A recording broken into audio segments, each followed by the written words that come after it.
Hello girls, gays, non-binary babes, and tortured poets. Today I am so excited to bring you a recommendation video for all my fellow tortured poets out there. Obviously, the new Taylor Swift album just came out, and every time she releases an album, I stray farther and farther from the original concept of this video, which started with folklore, and I did sapphic book recommendations based on each song. And then Evermore came a couple months later, and I was like, okay, I wasn't prepared for this, but we'll do it again. And then Midnights came, and I started very quickly running out of sapphic books, so we just did any book that related to the song. And now we have the Tortured Poets Department, which is 31 songs. Let me get this off the table right now. I will not be recommending a book for each song. I don't have the brain capacity nor the books to do that. So we're just gonna give some overall vibe books. And I think these are really good recommendations that fit with the overall vibe of the album, and I'm really excited to share them with you. So if you are a fellow tortured poet, or you really resonated with any of the songs on the album, then I hope you enjoy this video, and I hope you get some recommendations from it. Okay, so we are gonna kick off this video with a fairly popular pick, I think, by a popular author, rather, and that is Alone with You in the Ether, if you can even really see the cover. This is the old edition of this, and this is a love story between two people who are tortured poets. I don't know any other way to explain it. It's very romantic and like yearny, and also really heartbreaking. So I think this really fits with the overall tone of the album, of kind of a tortured romance, if you will. And whether it's about Joe or Maddie, or, well, I wouldn't say Travis. Travis has a tortured relationship with her, but however you spin it, I think this fits really well. And I think this is a really unique and different kind of romance book, where I wouldn't even call it a romance, really. It says a love story on the cover, and I would really say that it's that. It doesn't really have any smut or any of that. It's more of like a poetic romance, if that makes sense. And I really highly recommend this book. I absolutely adored it, and I think honestly Taylor Swift would really love this one too, but that's just me. Next up, I might have to censor this cover, but next up we have Acts of Desperation by Megan Nolan. There is a but on the cover, so we're just gonna be proactive and censor it. So that works. Okay, so this book is one of my favorite books of all time, and it definitely leans farther away from romance than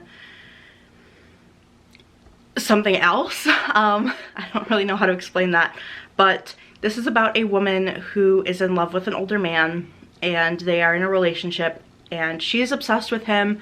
She loves him dearly, but he has kind of like a mean streak, and he's a bit of an asshole, and he's very mean to her. It's very abusive, but she just can't seem to let him go. And I think it's a really powerful story, and it really teaches you about learning to let go, and when you should let go, and when you've been holding on for too long.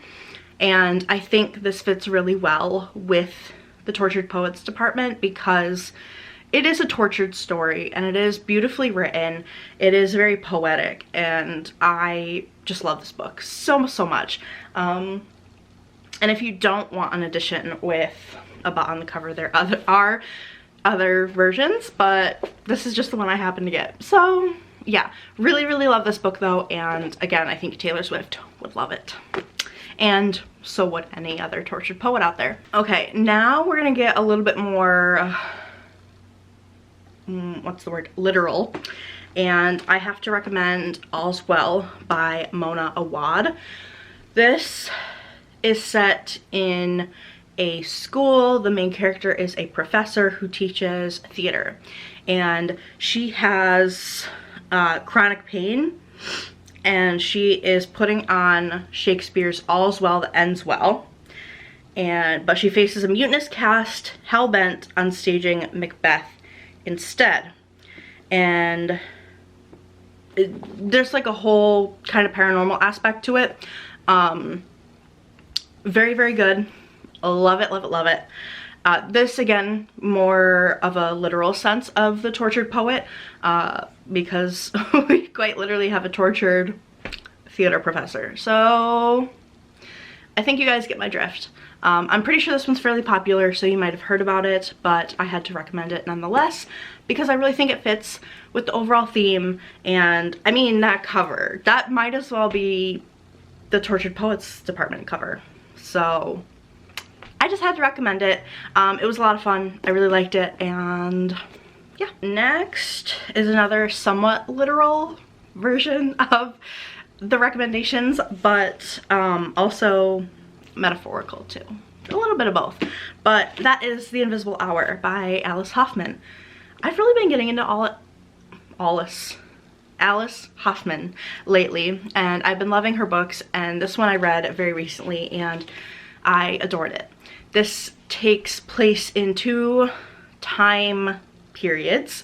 One is present day and one is like the 1800s, whenever what's his name, Nathaniel Hawthorne was alive.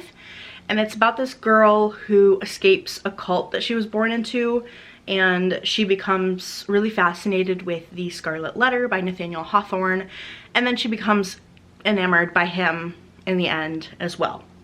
And then we have a little bit of like time jumping. It's very fun, and it's very, very tortured poets.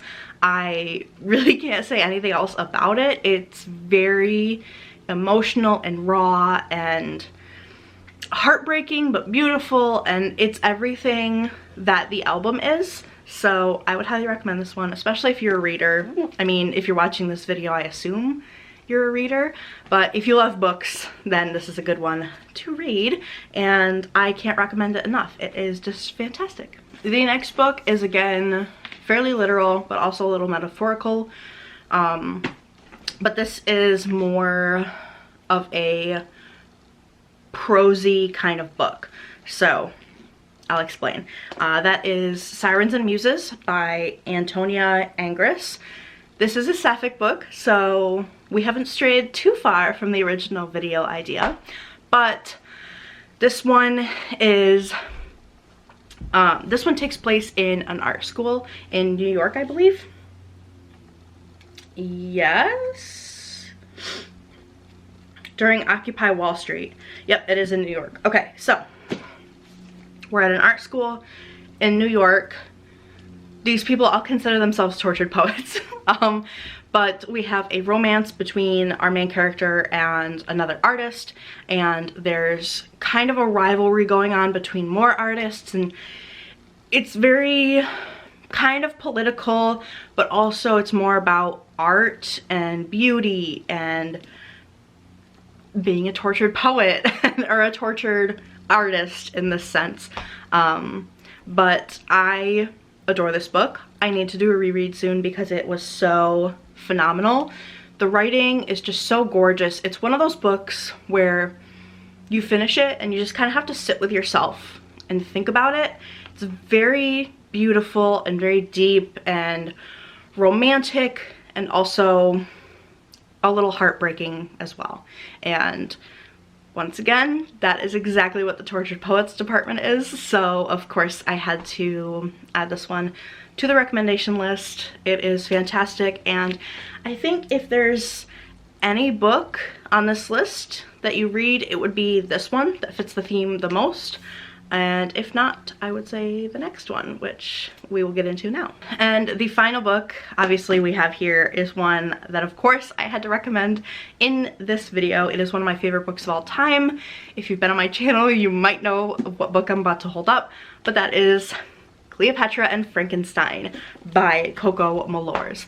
This one is making its rounds, or has made its rounds, I think on Book Talk or like books for the girlies kind of videos. I don't know, I'm not really on, I don't have TikTok anymore, so I'm not really in that realm as much, but I have heard of this making its rounds. I have a whole video not deep dive, but a whole video review of this book on my channel. You can check it out if you're interested. But anyway, this is an incredible book. It's so lyrical and prosy again, and it follows the relationship between Cleo and Frank, Cleopatra and Frankenstein, and how they are perfect for each other, and it's one of those right place, wrong time situations, and they fall in love and they end up falling apart, and it's a very big, messy falling in love and a big, messy falling apart. And it talks a lot about being tortured, and not in that sense, but it talks a lot about being a tortured person in regards to mental illness, and I guess alcoholism is kind of a mental illness. So one of them is an alcoholic and one of them is very mentally ill in like a depression sense. So they're very tortured people. It's not really, they're not really artists in much sense. I believe Cleo works in an art gallery, if I'm not mistaken, but it's definitely less on that side. But I think the tortured part really comes across very strongly, so that's why I wanted to recommend it. It's an incredible book, and I think everybody should read it, especially if you're young and you're prone to relationships and all that stuff. So yeah, I just love this book, and of course I had to wrap up this video with it. And that is going to do it for these recommendations today. I hope you guys enjoyed. Please feel free to leave me some recommendations down below. I'm always looking for new books, especially if they're about tortured poets. So yeah, thank you so much for watching. Thank you to Taylor Swift for releasing the Tortured Poets Department, and I hope you have a great day, and I'll see you in the next one.